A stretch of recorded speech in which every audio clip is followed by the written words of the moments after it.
Assalamualaikum dan salam satu Malaysia. Amir Ashraf Maslan untuk edisi Buletin Selatan 30 Disember 2014. Majlis Perbandaran Johor Bahru Tengah MPJBT akan memindahkan operasi di Terminal Bas dan Teksi Henti-Henti Taman Nusa Perintis ke Terminal GP Central. Pemindahan itu akan dilaksanakan pada 1 Februari tahun depan. Menurut Yang di-Pertua MPJBT Salihuddin Hassan, perpindahan dilakukan berikutan tapak sementara tersebut akan dibangunkan sebagai kompleks gerai oleh pihak berkuasa wilayah pembangunan Iskandar IRDA. Operasi bas, teksi tergendala lah, terpaksa dipindahkan di tempat lain. Dan sebagaimana semua sedia maklum, tempat sementara yang ada sekarang ni di Taman Nusa Perintis dah pun berjalan dah ni. Tetapi tapak yang kita gunakan untuk tempat letak bas sekarang ni, sebenarnya tapak tu juga merupakan tapak yang akan dibangunkan gerai, kompleks gerai oleh pihak IRDA. Dan saya difahamkan tender dalam awal tahun 2015 ni, so dalam bulan Mac kita diminta untuk mengosongkan tempat tersebut. Beliau ditemui media di bangunan MPJBT Johor Bahru. Katanya kos keseluruhan pembinaan terbabit bernilai RM6 juta daripada MPJBT dan bakal siap sepenuhnya pada Ogos 2015. Tambahnya, antara faktor pemilihan GP Central termasuklah mempunyai ruang parkir yang mencukupi, kemudahan petak bas yang teratur dan kapasiti untuk bas, teksi serta penumpang yang selesa. MPJBT turut mendapatkan kerjasama daripada Perbadanan Pengangkutan Awam Iskandar Malaysia PAIM bagi melancarkan laluan bas jauh 4.5 km. Antara yang terlibat dengan perubahan laluan bas ke GP Central adalah seperti berikut. Persatuan Bola Sepak Negeri Johor PBNJ menyumbangkan hampir RM250,000 kepada negeri-negeri yang dilanda banjir teruk baru-baru ini. Tunku Mahkota Johor, Tunku Ismail Ibni Sultan Ibrahim menyuarakan rasa simpati dan berbesar hati menyalurkan sumbangan berkenaan bagi meringankan beban yang ditanggung oleh mangsa-mangsa bencana terutama di Pantai Timur dan Johor. Sumbangan bantuan berbentuk cek diserahkan kepada setiap negeri yang diwakili oleh setiausaha kerajaan negeri masing-masing. Negeri Johor menerima sumbangan bernilai RM100,000, manakala negeri Kelantan, Terengganu dan Pahang masing-masing menerima RM50,000. Cek sumbangan disampaikan oleh Tunku Ismail pada Majlis Penyampaian Sumbangan Derma Mangsa-Mangsa Banjir dan Pelancaran Jersey serta memperkenalkan pemain pasukan Johor Darul Takzim JDT musim 2015 di dataran Bandaraya Johor Bahru.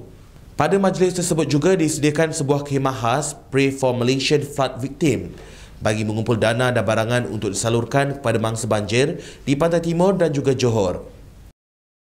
Pasukan Johor Darul Takzim JDT telah mengumumkan barisan pemainnya serta kit rasmi pasukan tersebut untuk saingan Liga Malaysia bagi musim 2015 akan datang. 2015 menyaksikan tahun kedua jenama Nike menjadi rakan rasmi pasukan JDT bagi kit jersey. Majlis perasmian jersey serta memperkenalkan pemain pasukan JDT 2015 tersebut telah disempurnakan oleh Presiden Persatuan Bola Sepak Negeri Johor PBNJ, Tunku Mahkota Johor Tunku Ismail Ibni Sultan Ibrahim. Pengenalan kit jersey baru serta pemain JDT telah disaksikan lebih 2,000 peminat setia pasukan itu dengan gimik perasmian yang menarik dan penuh warna-warni yang dilangsungkan di dataran Bandaraya Johor Bahru. Selain itu, kit terbaru yang bakal digunakan menunjukkan mereka bersedia tampil untuk menghadapi Piala Asian Football Confederation AFC dan juga kejohanan lain pada musim akan datang.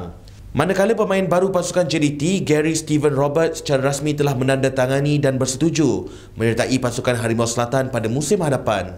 Gary ketika ditemui menyatakan bahawa dengan menyertai JDT, beliau dapat memperbaiki kualiti dan permainannya dalam sukan bola sepak. Saya nak improve diri saya sendiri sebab saya kenal pemain ni semua, lagipun kalau saya training dengan dia orang, saya boleh improve diri saya lah, sebab tu saya pilih tim ni. Lagipun tim ni tahu kita boleh ada future kat sini. Macam mana dengan Kedah dengan Pahang? Dia dah ni ke? Dah maklum lah tentang ni, dah tahu ke? Yang ni, hal ni bagi saya tak ni lagi lah. Bagi saya dah pilih tim ni, so yang saya tahu urusan dah settle benda ni semua. Lepas ni you akan fight untuk posisi you agak ramai kan. You macam mana you nak fight for your position? Memang JDT memang ramai player, lagipun kat midfield memang ramai, so dalam training, dalam game saya kena tunjuk saya kena bagi komitmen. Persatuan Teksi, Kereta Sewa dan Radio Teksi Johor baru-baru ini melancarkan perkhidmatan panggilan teksi menggunakan sistem pengesan global GPS dan internet menerusi telefon bimbit pintar dikenali sebagai JB Cab. Pengerusi persatuan berkenaan, Ang Giap Hock berkata, orang ramai yang mahu mendapatkan perkhidmatan teksi secara lebih mudah dan efisien boleh hanya perlu memuat turun aplikasi berkenaan menerusi telefon bimbit secara percuma. Memetik laporan utusan online menerusi JB Cab, pengguna boleh mendapatkan perkhidmatan teksi atau kereta sewa dengan lebih pantas selain ciri dan aspek keselamatan yang disertakan dalam aplikasi berkenaan. Majlis perasmian disempurnakan Ketua Pegawai Eksekutif PAIM, Muhammad Gaddafi Abdul Aziz dan dihadiri Presiden Gabungan Persatuan Teksi Berdaftar Johor Bahru, Raja Muhammad Nur Muhammad.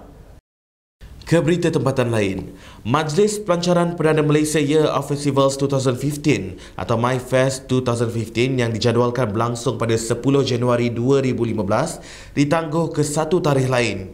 Menteri Pelancongan dan Kebudayaan Malaysia, Datuk Seri Muhammad Nazri Tan Sri Abdul Aziz berkata, situasi masa kini merupakan situasi luar jangka dan Kementerian Pelancongan dan Kebudayaan Malaysia melahirkan rasa simpati kepada nasib mangsa-mangsa banjir dan juga keluarga penumpang pesawat AirAsia yang dilaporkan hilang.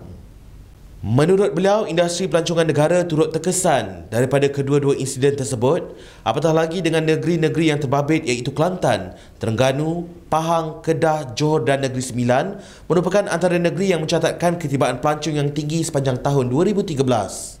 Namun begitu, Datuk Seri Muhammad Nazri optimis bahawa keadaan akan pulih dan pihak Kementerian Pelancongan dan Kebudayaan Malaysia serta agensi-agensinya akan membantu dan menyokong negeri-negeri terbabit dengan meningkatkan promosi sektor pelancongan negeri-negeri tersebut ke pasaran antarabangsa. MyFest 2015 merupakan misi nasional yang diumumkan oleh Perdana Menteri Malaysia di dalam ucapan bajet 2015.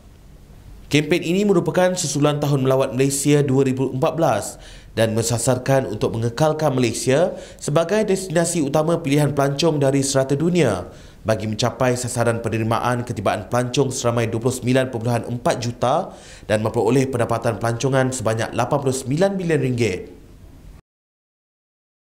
Sekian sahaja untuk edisi Buletin Selatan hari ini. Terus menonton kami untuk paparan berita yang menarik. Salam takzim.